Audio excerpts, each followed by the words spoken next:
누가복음 9장 28절에서 36절 말씀을 교독하도록 하겠습니다. 이 말씀을 하신 후 8일쯤 되어 예수께서 베드로와 요한과 야고보를 데리고 기도하러 산에 올라가사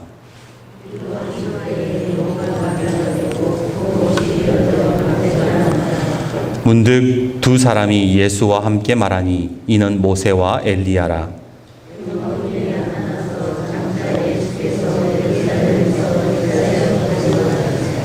베드로와 및 함께 있는 자들이 깊이 졸다가 온전히 깨어나 예수의 영광과 및 함께 선 두 사람을 보더니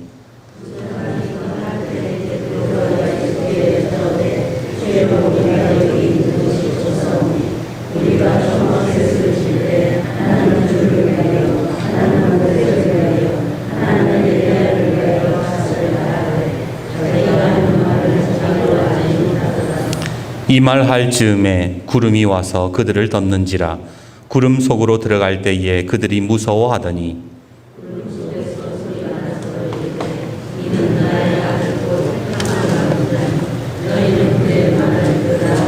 같이요. 소리가 그침에 오직 예수만 보이더라. 제자들이 잠잠하여 그 본 것을 무엇이든지 그때에는 아무에게도 이르지 아니하니라. 아멘. 사실 저는요, 신앙 간증을 별로 좋아하지 않습니다. 가끔 이렇게 서점에 가서 보면 간증집이 있잖아요. 근데 그 간증집을 볼 때마다 늘 이런 생각을 해요. 아, 또 이 책으로 좌절하는 사람들이 있겠구만.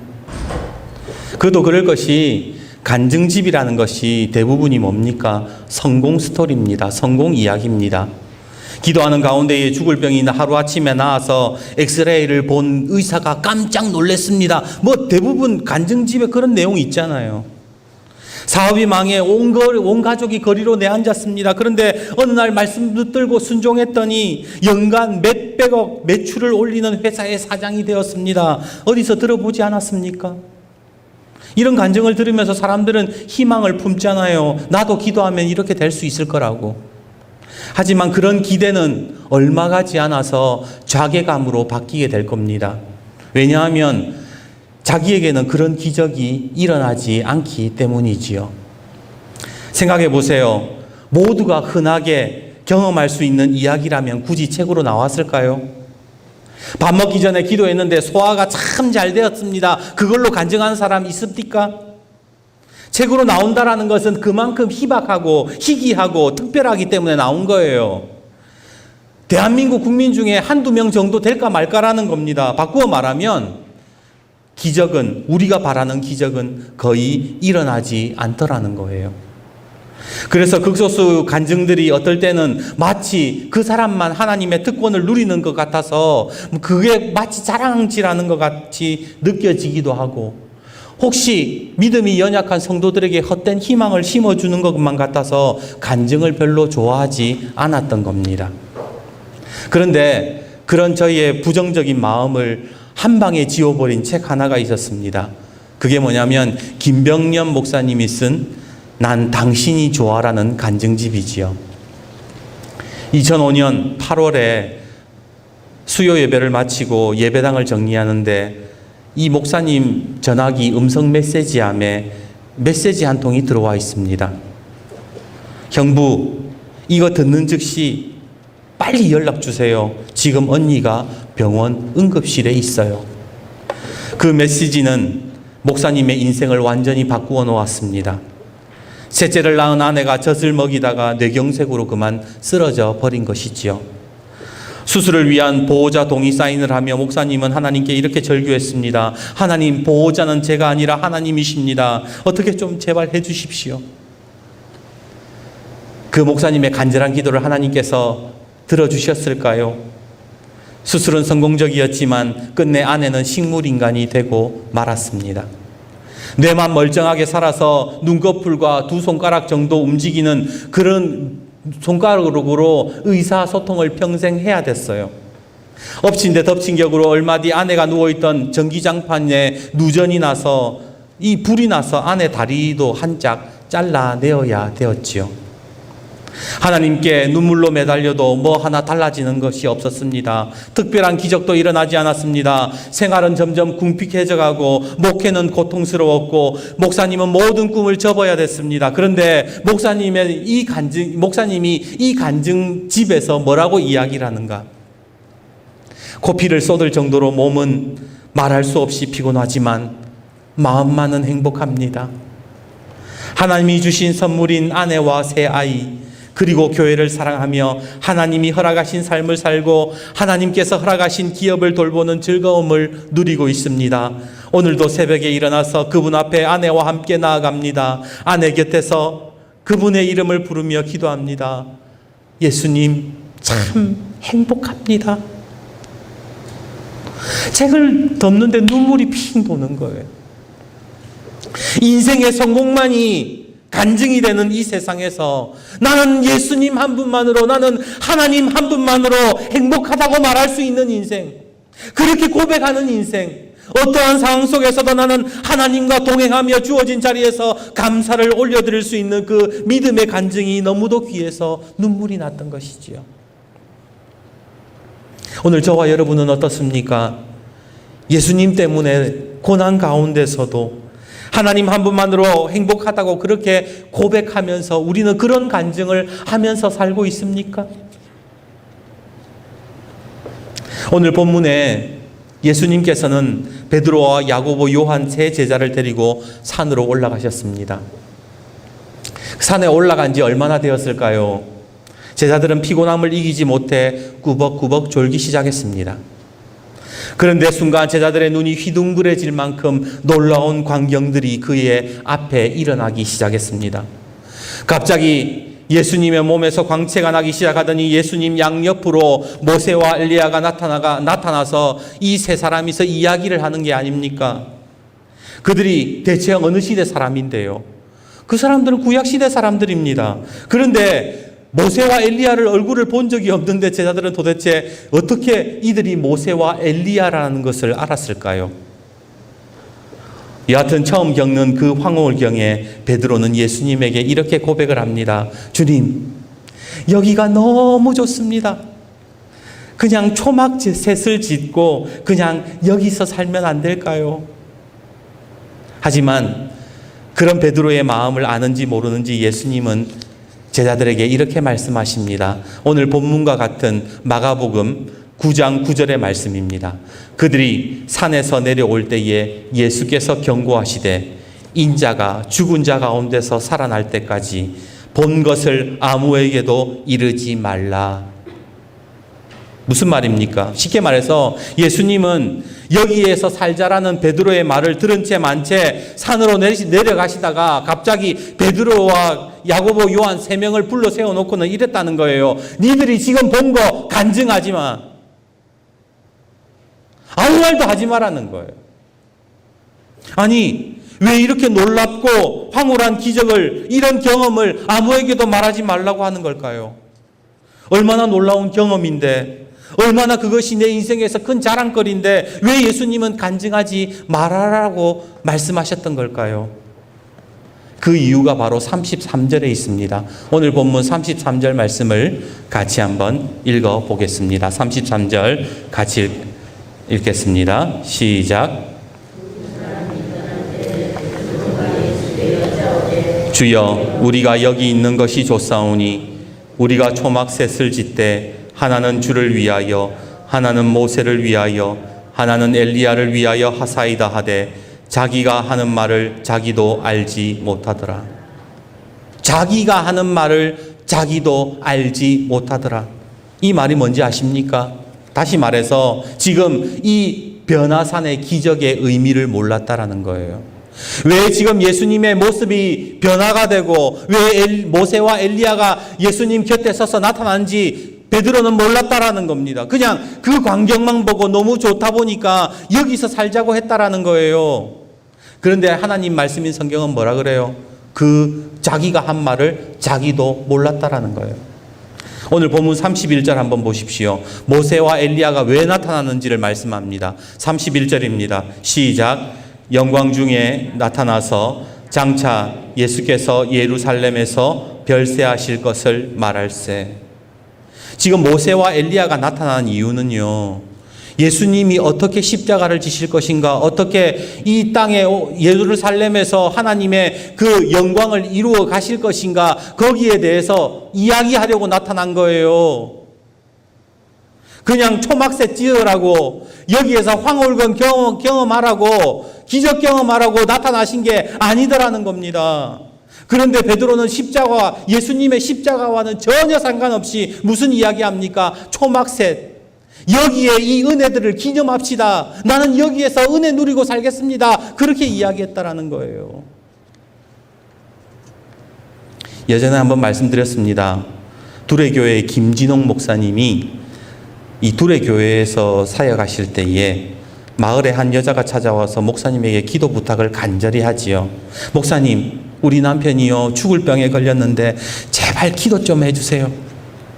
사정이 딱하여 목사님은 간절히 기도해 줬습니다. 그리고 기적적으로 병이 나았어요. 그런데 하루는 이 여자가 다시 찾아와서는 대뜸 목사님의 멱살을 잡는 게 아닙니까? 왜 목사님의 멱살을 잡았는가? 이유는 남편이 깨끗하게 완쾌되자 건강한 몸으로 바람이 나서 다른 살림을 차렸다는 거예요. 그때 목사님이 깨달았대요. 기적이 중요한 것이 아니구나. 기적이 중요한 것이 아니구나. 기적 이후의 삶이 중요하다는 걸 깨달았다는 거예요. 우리의 영혼이 중요하다는 것들을 깨달았다는 겁니다. 오늘 우리도 하나님께 기도하잖아요. 하나님 돈 많이 벌게 해주세요. 하나님 병 낫게 해주세요. 하나님 이 문제 해결해 주세요. 그렇게 내가 바라던 기적이 일어나면 우리가 얼마나 기뻐하고 얼마나 좋아합니까? 그런데 주님은 그것이 끝이 아니라고 얘기하시는 거예요. 주님은 기적 그 이후의 삶을 어떻게 살겠냐고 물으시는 겁니다. 변화산에서 그 놀라운 기적을 경험했는데, 그 놀라운 은혜들을 체험했는데 그 이후에 너의 삶이 어떤 것이냐라고 묻는 거예요. 광야의 이스라엘 백성들 한번 생각해 보십시오. 그들만큼 하나님의 기적을 많이 경험한 사람들이 어디에 있습니까? 애굽의 10가지 재앙과 홍해가 갈라지고 구름 기둥과 불 기둥이 따라다니고 반석에서 물 나고 하늘에서는 만나와 메추라기가 내리고, 그런 기적 이후에 그들이 어떻게 살았냐는 거예요. 기적 경험하면 뭐 하냐는 거예요. 하나님께서는 기적만을 날마다 묵상하는 삶을 원하시는 게 아니에요. 응답만 바라는 삶을 원하시는 게 아니다라는 겁니다.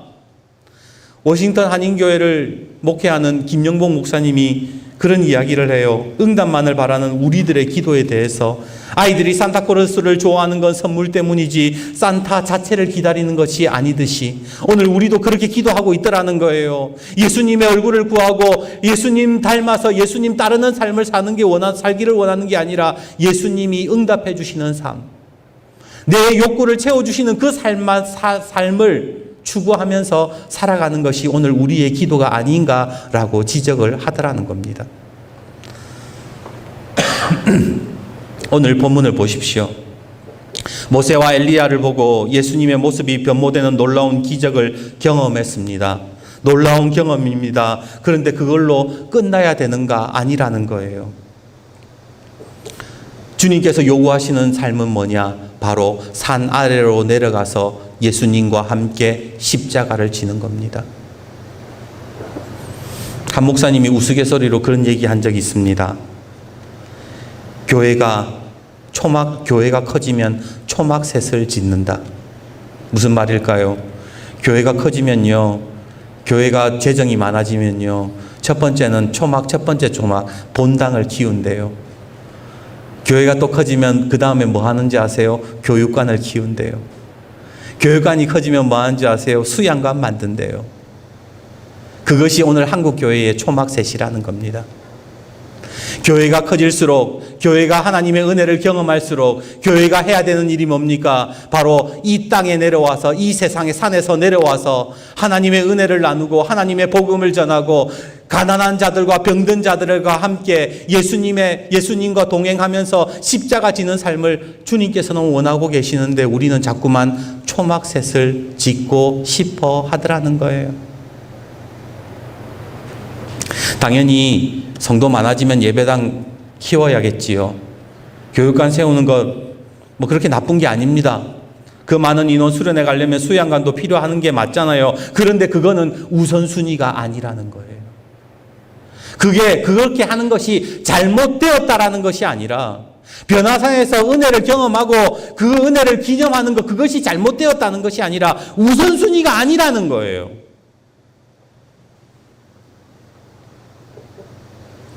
변화산의 목적이 초막셋이 아니었던 것처럼 하나님이 한국교회에 부어주신 큰 축복의 기적은 본당 교육관, 수양관이 아니라 바로 세상 속에서 예수님을 따르는 삶이었던 겁니다.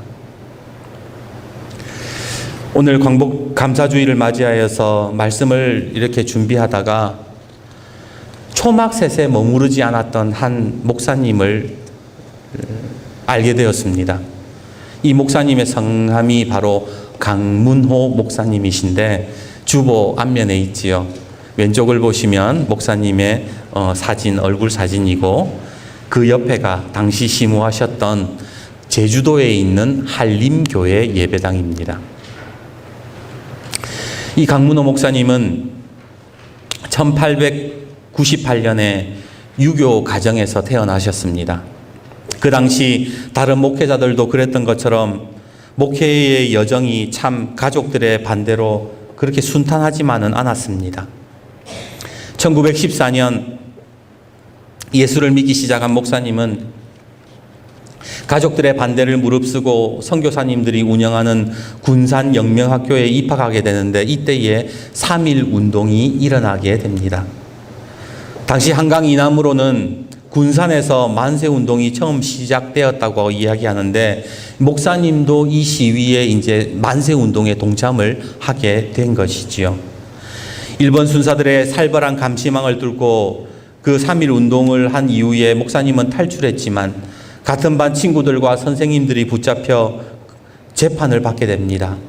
그리고 그 재판정에서 형량을 받고 이 끌려가는 선생님들과 학우들을 본 목사님이 울분을 참지 못해서 그 재판장 자리에서 벌떡 일어나서는 대한독립 만세, 대한독립 만세 그렇게 외치기 시작했습니다. 그리고 그 자리에 있었던 방청객들도 다 하나같이 재판장에서 독립 만세 운동을 벌인 것이지요. 목사님은 그 자리에서 체포되어 옥살이를 하게 됩니다. 신앙인으로서 대한민국의 한 사람으로서 당당히 옥고를 치르는 그 모습을 보고 그렇게 목사 되기를 반대했던 아버지가 그 감옥에 찾아와서 그러더래요. 네가 믿는 예수 나도 믿겠다. 그렇게 반대하던 유교적인 아버지가 예수를 믿게 되고 가족들이 구원을 받게 됩니다. 이후 목사님은 신학교 가서 목사가 되었지만 일본 경찰과 헌병들의 철저한 감시 속에 이 목회를 하기가 참 어려웠어요. 그래서 주님께 이렇게 기도합니다. 하나님, 이제 내 고향인 제주도에 내려가서 평생 거기에서 주님을 섬기겠습니다. 그리고 이 제주 한림교회에 부임을 하게 되는데 사실 이때 당시만 해도 제주도에도 제주도에도 이 한참 핍박이 극심했습니다. 제주도에서도 창씨 계명과 이 신사 참배가 강요되었는데 당시 일본 정부에서 교회에서 한국말로 예배를 못 드리게 하는 거예요. 일본말로 일본 놈들이 뭐라고 얘기하냐면 일본말로 설교 못하는 목사들은 대일본 제국의 종교인으로서 자격이 없다 그러면서 목사를 박탈시키는 거예요. 그래서 예배 드릴 때마다 이 예배당 뒤에 순사들이 딱 앉아서 지키고 있는 겁니다. 이것들이 한국말로 설교하나 일본말로 설교하나. 그때 유명한 침묵 설교라는 것이 등장하게 됐지요. 한번 생각해 보세요. 지금 우리가 이렇게 예배 드리고 있는데 뒤에 순사가 와서 탁 칼차고 목사가 한국말로 하는지 안 하는지 지켜보고 있다고 생각해 보세요. 11시 예배 때 성도들이 모이면 목사님이 강단에 올라갑니다. 그리고 그때부터 이 목사님이 아무 말도 안 하고 눈빛으로 예배를 인도하는 거예요.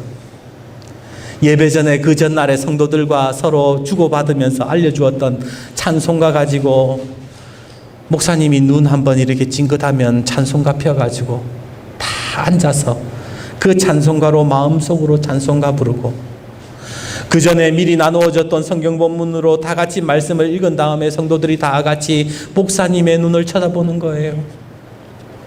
목사님은 그러면 강단에서 아무 말 없이 눈빛으로 설교합니다. 우리 이겨냅시다. 하나님이 우리를 긍휼히 여기십니다. 하나님이 우리를 끝까지 붙들어 주실 것입니다. 하나님 바라보고 삽시다. 매미 울음소리만 가득한 그 뜨거웠던 여름, 목사님의 눈에서도 성도들의 눈에서도 눈물이 그렁그렁 맺혀갑니다. 당시 일본은 제주도에 병참기지를 만들고 가미가제 특공대를 주둔시켰습니다. 왜 가미가제라는 것이 일본 자살 특공대 아닙니까? 일제천황을 신으로 받드는 가장 광적인 집단들이 그 제주도에 머물러 있었던 거예요. 얼마나 영적 싸움이 치열했을까. 그런데 이 일본 놈들이 한 가지 특이한 사실을 알게 되는데, 미군들이 폭격을 할 때에 교회는 폭격 안 한다는 걸 알게 된 거예요. 그래가지고는 이 일본 놈들이 목사와 성도들을 다 교회에서 쫓아냅니다. 그리고 일본 군들의 숙소로 만들어요. 그 사실을 안 미군들이 어쩔 수 없이 이 비행기를 가지고 교회를 폭격하게 되는데, 그때 한림교회도 폭격을 당해가지고 그만 그 교회에서 일하던 성도 4명과 목사님의 여동생이 죽게 됩니다. 참 많은 핍박과 어려움을 견뎌내었습니다. 그리고 그 아픔을 뒤로하고 우리나라는 결국 광복을 맞이하게 되었지요. 뒤늦게 이 사실을 알게 된 미군이 한림교회에 찾아와서 용서를 구합니다. 죄송합니다. 우리 몰랐습니다. 그리고 한림교회 예배당과 종탑을 세워주게 되었습니다. 나중에 제주도에 가실 일이 있거든 한림교회 한번 들려보십시오. 대한민국 정부 수립 후 목사님은 독립운동과 옥고를 치렀던 공로가 인정이 되어서 정부에서 이 돈을 다시 포상금을 주기로 했는데, 목사님이 그러는 거예요. 거절하는 거예요. 대한민국 국민이라면 당연히 해야 됐을 일인데 그걸 내가 받아서 뭐 하냐고. 그리고 1980년이 되어서야 수많은 사람들의 권유로 최규하 대통령으로부터 표창을 받고 1990년 건국훈장 애국장에 주서가 되었습니다. 사랑하는 여러분, 이 강 목사님의 일대기를 보면서 참 이분이야말로 하나님의 은혜를 경험하고 그 산 아래로 내려가서 산 그리스도인이라는 생각이 들지 않습니까? 광복이라는 말은 빛광자의 회복 복자를 씁니다. 빛을 회복한다라는 거예요.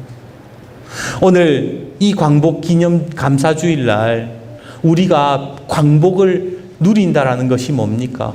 빛을 회복하는 거예요. 빛이신 하나님이 내 삶 속에 들어오셔가지고 내 인생을 회복시키는 것, 하나님의 말씀 가운데 사는 것, 그게 진짜 광복인 겁니다. 우리가 광복 정신을 이어받는다는 것은 초막셋을 짓고 나만 행복하고 나만 즐겁게 사는 것이 아니라 예수님과 함께 산 아래로 내려가 십자가를 지는 거예요. 그것이 광복이고 그것이 진정한 우리 그리스도인의 삶인 겁니다. 사실 예수님을 따르는 삶은 쉽지 않습니다. 오늘 예수님의 제자들을 보십시오. 예수님 따라다닌다고 월급 받는 것도 아니고 존경받은 것도 아닙니다. 언제나 먹을 것 구해오는 것은 제자들의 몫이었고 어디를 가나 서기관과 바리새인들에게 시달려야 됐습니다. 늘 병든 자, 귀신 들린 자 뒤치다꺼리 하면서 녹초가 되기 일쑤고 늘 가난하고 고달픈 삶의 연속이었습니다. 그러다 보니 이 변화산의 놀라운 은혜들을 경험했을 때에 왜 초막셋을 짓고 싶지 않았겠습니까? 왜 여기에 머무르고 싶지 않았겠습니까? 그러나 예수님께서는 오히려 모세와 엘리야와 더불어 십자가를 말씀하십니다.